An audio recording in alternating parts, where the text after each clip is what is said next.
Hi views, welcome to our channel. ప్రస్తుతం మనతో ఉన్నారు కేకే గారు.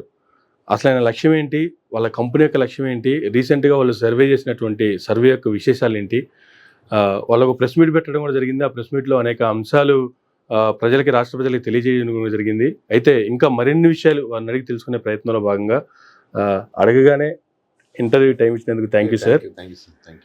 సార్, ముందుగా మాట్లాడుకుంటే కొత్త కంపెనీ పెట్టారు, పారావీల్ అని చెప్పి దానికి పేరు కూడా పెట్టారు.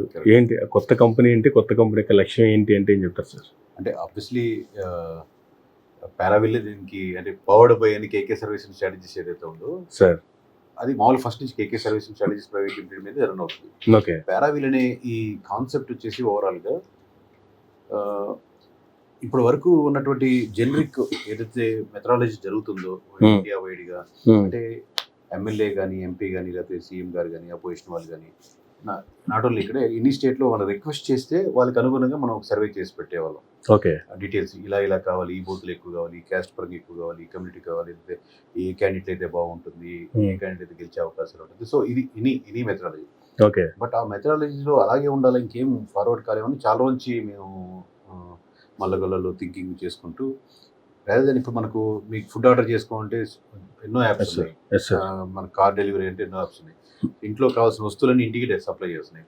మరి ఇన్ని ఉన్నప్పుడు రెడీగా అవైలబిలిటీ డేటా ఎందుకు లేదు ఎనీ ఎమ్మెల్యే కానీ యాస్పిరెంట్కి కానీ అన్న కాన్సెప్ట్ మనం ఎవాల్వ్ అవుతూ, రాదర్ దాన్ ఇప్పుడు లాస్ట్లో ఎలక్షన్స్ వచ్చినప్పుడే మనం చేసే కాకుండా ఆల్ ఓవర్ ఇండియా 4,000 నియోజకవర్గాల్లో చేసే, ఇప్పుడు మేబీ ఆ కెపాసిటీ వచ్చిందని నమ్మి మనం ఆ స్టెప్ ఫార్వర్డ్ చేద్దాం, ఆ స్పేస్ మనం ఫిల్ చేద్దాం. రాదర్ దాన్ ఎవరో వచ్చి మనల్ని అడిగే ముందర విల్ కమ్ ఫార్వర్డ్ ఈ 4,000 నియోజకవర్గాన్ని ఈ 2-3 సంవత్సరాల్లో మనం కంప్లీట్ చేద్దాం. Okay. So that any MLA కావచ్చు, ఎనీ యాస్పిరెంట్ కావచ్చు, ఎనీ ఓడిపోయిన అతను కావచ్చు, చిన్న పంచాయతీ ప్రెసిడెంట్, సర్పంచ్ కాడి నుంచి ప్రెసిడెంట్ వరకు ఏ పార్టీ ప్రెసిడెంట్ అయినా సరే, ఏ డేటా కావాలనుకున్నా, ఏ ఎమ్మెల్యే కావాలనుకున్నా రెడీ టు అవైలబుల్ పెడదాం. Any state. ఇప్పుడు కమింగ్ దీని అయిపోగానే 12వ తారీఖు తర్వాత బీహారు, వెస్ట్ బెంగాల్, తమిళనాడు, తెలంగాణ స్టార్ట్ చేస్తాం. సో దీని ఏపీతో స్టార్ట్ చేసాం అంతే.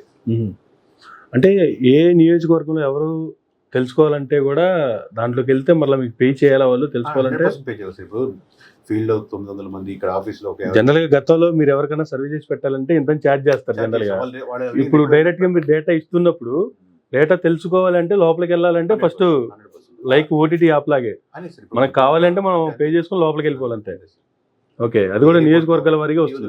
మీకు 4 కొనుక్కోవాలనుకున్నారా, 1 కొనాలా, అదే మొత్తం కావాలి, ఏదైనా సరే దాన్ని బట్టి మీరు పేమెంట్ చేసుకుని తీసుకోవచ్చు. ఒక్కొక్క నియోజకవర్గానికి ఇంత ఉంటుంది సపరేట్ గా. రేపు అదే సార్ ఫైనల్ చేస్తాం, మొత్తం అన్ని చూసుకొని అరౌండ్ 3 lakhs వరకు ఉంటుంది సార్ నియోజకవర్గ రిపోర్ట్.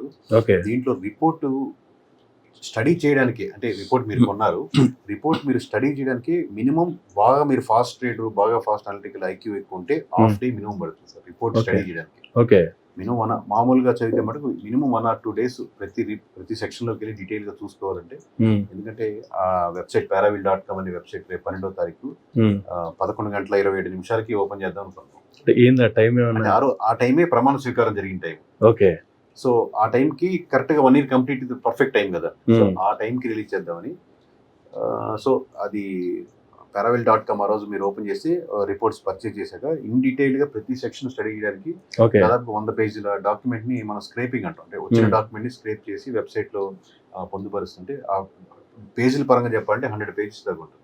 ఓకే. 100 pages డేటా మీరు బుక్ రీడింగ్ లాగా కదా సార్, మొత్తం నెంబర్స్, అనలైజింగ్ డేటా, దాని డాష్ బోర్డ్స్, ప్రెజెంటేషన్స్ ఇన్ డీటెయిల్గా ఉంటాయి కాబట్టి దాన్ని స్టడీ చేయడానికి మినిమం ఒక 7 to 8 hours పడుతుంది. ఓకే. సో గతంలో కేకే సర్వే అంటే మీరు ఏవైతే చెప్పారో యాజ్ ఇట్ ఈస్గా నెంబర్లతో సహా 99.99% అదే వచ్చింది. కానీ ఈ ఏడాది పాలనలో చూసుకుంటే మీరు ఇచ్చినటువంటి రిపోర్టు గవర్నమెంట్ దానికి కూడా ఫేవర్గా ఉందా, లేదు ప్రజలు ఫేవర్గా ఉన్నారంటే ఏం చెప్తారు? సుపరిపాలన అందిస్తుందా కూటమి ప్రభుత్వం? అన్ని వర్గాల వారు ఈ ఏడాది పాలనలో హ్యాపీగా ఉన్నారా అంటే? మామూలు ఇన్ జనరల్గా కూడా మీరు చెప్పిన ఆన్సర్ చెప్పకముందు, ఇది ఇంపాసిబుల్ కేసు సార్. మామూలుగా అన్ని వర్గాల వారు, అన్ని ప్రజల్ని సాటిస్ఫాక్టరీ చేయడం అనేది impossible case in general. Even 5 years term also, even 5 years any party. Okay. దేవుడే దిగి వచ్చిన అన్నట్టు అలాంటి తప్పితే ఎక్సెప్షన్ కేసు. బట్ దానికంటే ఎక్కువ డ్యామేజ్ జరుగుతుందా, కొద్దిగా పర్సెంటేజ్ డిస్సాటిస్ఫాక్టరీగా ఉన్నారో చూసుకోలేదు ప్రతి వాళ్ళు. కానీ ఇంకోటి మన ఆంధ్రప్రదేశ్కి వచ్చేసరికి ఏమవుతుందంటే 2 extremes చూశారు. వైఎస్ఆర్సీపీ గెలిచినప్పుడు కూడా మోర్ దెన్ 150 సీట్స్ గెలిచి అవును. గెలవడం చూశారు. ఇక్కడ కూడా మోర్ దెన్ 160 సీట్స్ కూటమి కాబట్టి మోర్ దెన్ 160 గెలవడం Yes, sir. ఎక్స్ట్రీమ్ వచ్చారు కాబట్టి ఎమ్మెల్యేస్ కూడా పార్టీస్ కూడా నవ్వు ఈ కరువు తర్వాత లాస్ట్ మూమెంట్లో డబ్బులు ఖర్చు పెట్టేసి గెలిచేయచ్చని లేకపోతే ఎలాగైనా ఉంటే గెలవచ్చని దాని నుంచి మేబీ కొద్దిగా ఎడ్యుకేటెడ్ వాళ్ళు ఎక్కువ ముందుకు రావడం, టెక్నాలజీ కూడా కొంచెం అడ్వాన్స్డ్గా ఉండడం, ఇప్పుడు ప్రతి ఒక్కరికి అవైలబుల్ డేటా ఉండడం వల్ల మొత్తానికి ఎక్కువ డిస్కషన్స్లో కూడా నియోజకవర్గాల్లో డైరెక్ట్ ఇంపాక్ట్ ఎక్కువ పడడం వల్ల ఓకే. దాని నుంచి బయటకు వచ్చారు. అందరూ అన్నా కానీ మోర్ దాన్ 60 to 70% తెలుసుకుంటున్నారు ఎలా ఉంది. ఇప్పుడు Okay. మీరు వీడియో చేశారు, మీకు వ్యూవర్షిప్ తెలుస్తుంది, అవును. రీచ్ తెలుస్తుంది, అవును. ఎలా వెళ్తుంది తెలుస్తుంది, డెమోగ్రఫిక్స్ ఎలా తెలుస్తుంది, ఏ కంట్రీలో ఎక్కడెక్కడ చూసినా తెలుస్తున్నట్టు ఇప్పుడు ఏంటంటే అడ్వాన్స్డ్గా ఉన్నది కొంచెం most of the MLAs, okay. Primaries కానీ పార్టీస్ కానీ. సో ఇప్పుడు ఉన్న మీ పాయింట్ క్వశ్చన్ వస్తే మటుకు ఎమ్మెల్యేస్ మీద ఎక్కువ వ్యతిరేకత అయితే ఉందండి ఓవరాల్గా కంపారిటివ్లీ. పార్టీల అధిష్టానం మీద పోలిస్తే అంటే చంద్రబాబు నాయుడు గారి మీద లేకపోతే పవన్ కళ్యాణ్ గారి మీద లేదా లోకేష్ గారి మీద లేకపోతే బీజేపీ మీద కంటే కూడా గ్రౌండ్లో ఎక్కువ వ్యతిరేకత కనపడుతుంది. ఓకే.